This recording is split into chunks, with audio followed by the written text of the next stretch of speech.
Hello friends, today topic is the Croning-Penny model. सबसे पहले free electron theory आई थी। Electron जो मूव करता है विद कांस्टेंट पोटेंशियल, इस चीज़ को गलत साबित कर दिया था ब्लोच थ्योरम ने। मतलब कि जो फ्री इलेक्ट्रॉन थ्योरी है वो क्या कह रही थी कि इलेक्ट्रॉन मूव करता है विद कांस्टेंट पोटेंशियल, पर ब्लोच थ्योरम क्या कहती है कि इलेक्ट्रॉन तो मूव करता है पर पोटेंशियल के साथ साथ वेरी करता है। मतलब जब वो न्यूक्लियस के नज़दीक आता है तो पोटेंशियल जीरो को क्रॉस करता है। जब इलेक्ट्रॉन किन्हीं दो न्यूक्लियाई के बीच आ जाता है तो वहां पर उसका पोटेंशियल क्या हो जाता है, मैक्सिमम। इट मीन्स जो पोटेंशियल है फ्री इलेक्ट्रॉन का वो वेरी कर रहा है, मतलब चेंज हो रहा है। क्रोनिंग पेनी ने इस चीज को स्केयर पोटेंशियल वेल में कन्वर्ट कर दिया। तो अब हम इसका डायग्राम बनाते हैं। इस साइड है पोटेंशियल, यह है एक्स, यहाँ पे है बैरियर, ये स्केयर वेल पोटेंशियल है। मान लीजिए ये रीजन फर्स्ट है हमारा, ये रीजन सेकंड है, यहाँ पे भी नोट है, मैक्सिमम वैल्यू है जो, तो माइनस बी ज़ीरो ए। जो रीजन फर्स्ट है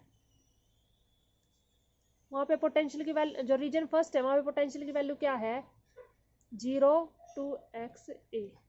जो रीजन सेकंड है वहाँ पे पोटेंशियल की वैल्यू क्या है, -b2 0। तो रीजन फर्स्ट में पोटेंशियल की वैल्यू क्या है, 0 है। मतलब कि देखो ये नीचे जा रहा है ना तो 0 है ना, और जो रीजन सेकंड है उसमें पोटेंशियल की वैल्यू, मतलब बैरियर आ रहा है, तो पोटेंशियल की वैल्यू मैक्सिमम है, जिसको हम डिनोट कर देंगे v0 से। तो अब हम स्क्रोडिंगर इक्वेशन लेट करके चलेंगे। मतलब स्क्रोडिंगर इक्वेशन का हमें पता है, जो रीजन फर्स्ट और सेकंड के लिए हम लेंगे। हमें पता है श्रोडिंगर इक्वेशन क्या होती है, D square psi by D x square 2m by H cut square E minus V psi equals to 0। अब फर्स्ट रीजन की बात है, फर्स्ट रीजन में क्या होगा, v की वैल्यू क्या है, 0। तो D square psi D x square क्या आ गई, value 2m by H cut square E equals to 0, ये वैल्यू आ गई। अब हमें पता है एच कट की वैल्यू क्या आती है, h/2 इसको कन्वर्ट कर लेंगे तो ये वैल्यू क्या आ जाएगी, ये वैल्यू आ जाएगी ये D square psi by D x square 8 square m by H square E psi equals to 0। जो ये वाली वैल्यू है इसको हम अल्फा स्केयर लेट कर लेंगे। ये हमारी फर्स्ट इक्वेशन होगी। अब सेकंड इक्वेशन, सेकंड इक्वेशन में v की वैल्यू क्या है, मैक्सिमम है सेकंड रीजन में, तो वो v0 लेट कर ली थी हमने, D square psi by D x square 8 square m H square E minus v0 Sai. जो ये वाली वैल्यू है मतलब v0 आगे आएगा माइनस ई, ये वैल्यू होती है हमारी बीटा स्केयर की, ये दे रखी है। तो ये इक्वेशन क्या बन गई, d square psi by D x square minus beta square psi equals to 0। अब जो फर्स्ट इक्वेशन है और थर्ड इक्वेशन है, फर्स्ट इक्वेशन ये है हमारी और थर्ड इक्वेशन ये है। अब इनकी हम जनरल इक्वेशन लिखेंगे।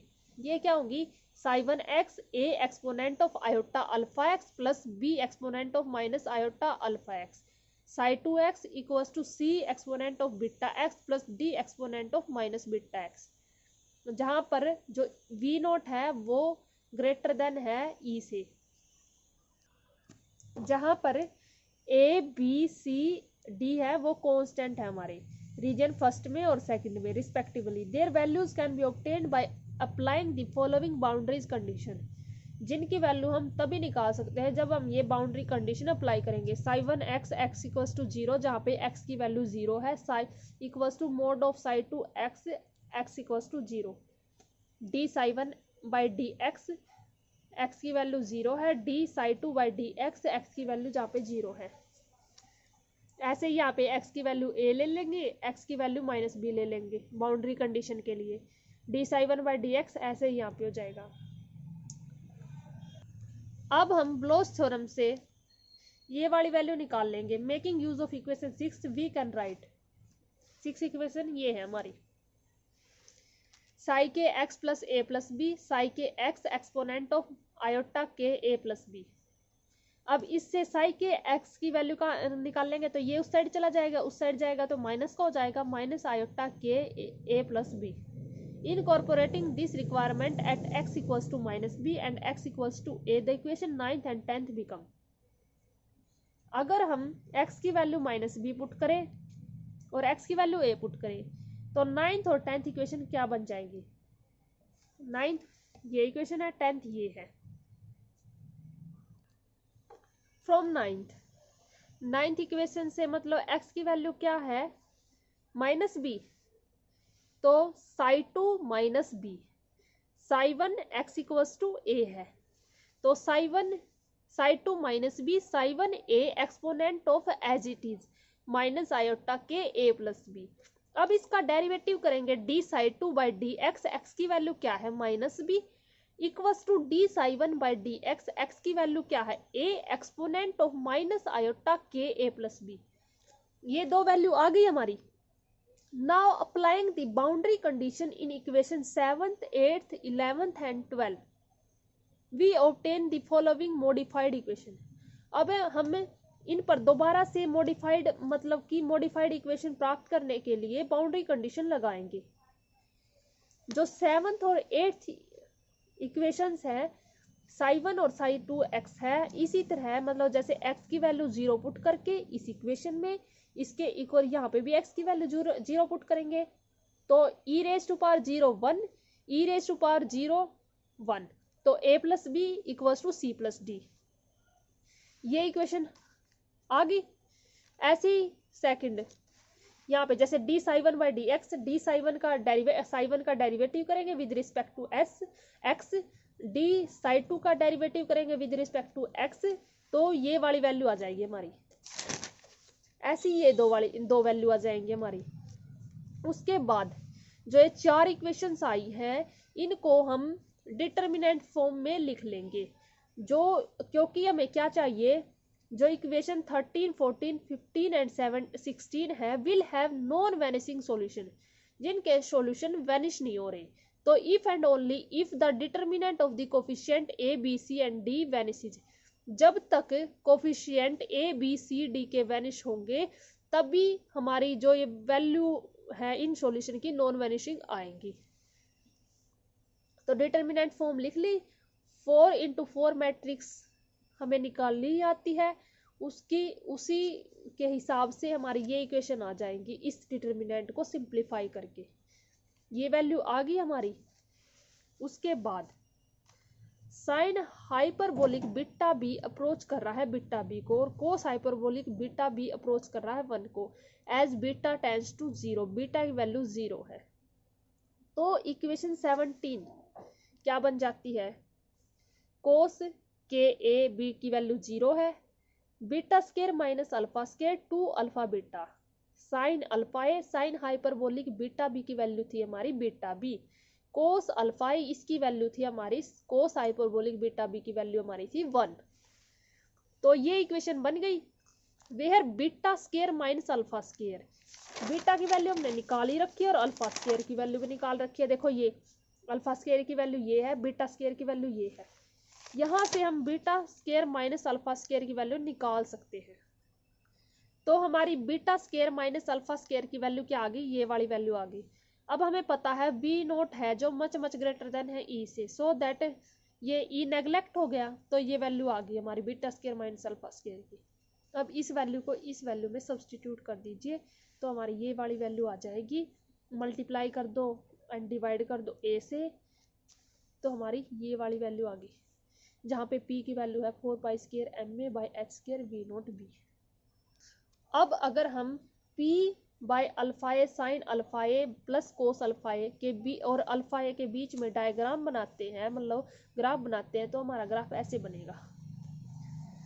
प्लस यहाँ पे जो मैक्सिमम वैल्यू होगी +1 वैल्यू होगी, यहाँ पे -1 वैल्यू होगी। जब ग्राफ बनेगा तो यहाँ पे पाई वैल्यू होगी 2 पाई, 3 पाई, 4 पाई, -पाई, -2 पाई, -3 पाई, ऐसे चली जाती जाएंगी।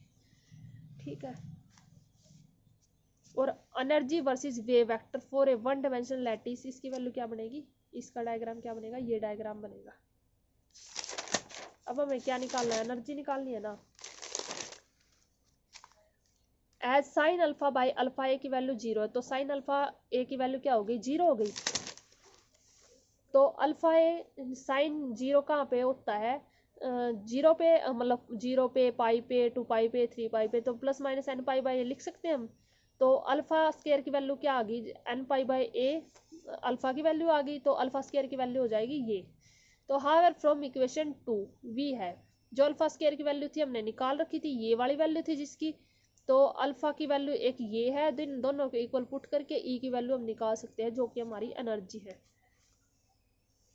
If on the other hand p is made equal to 0, अगर p की वैल्यू 0 है तो 19 इक्वेशन क्या बनती है। अगर p की वैल्यू 0 है, ये हमारी p ये 0 होगी, तो क्या बचा, cos alpha A equals to cos K, तो cos alpha A equals to cos K equals to के, क्योंकि कोस से कोस कट गया, ए से ए कट गया, तो के बचा। तो अल्फा स्केयर इक्वल्स टू के स्केयर, के स्केयर की वैल्यू, अल्फा स्केयर की वैल्यू हमने निकाल ली थी, ये वाली वैल्यू, तो यहाँ से हम एनर्जी की वैल्यू निकाल लेंगे, इसको जैसे सब्सटीट्यूट करेंगे हम, के की वैल्यू क्या होती है 2 पाई बाई लैम्डा इक्वेशन 22 में, तो के की वैल्यू अगर हम 2 पाई बाई लैम्डा पुट करेंगे तो हमारी ये वाली वैल्यू आ जाएगी। अब हमें पता है जो लैम्डा की वैल्यू होती है क्या होती है, एच बाई पी, तो ये 1 बाई लैम्डा की वैल्यू क्या हो जाएगी, पी बाई एच हो जाएगी, तो इससे ये कट जाएगा, तो क्या होगी वैल्यू हमारी हाफ एम वी स्क्वायर आ गई, जो काइनेटिक एनर्जी होती है हमारी। तो this is equivalent to the case of a free particle, hence no energy level exist allowed. Thank you.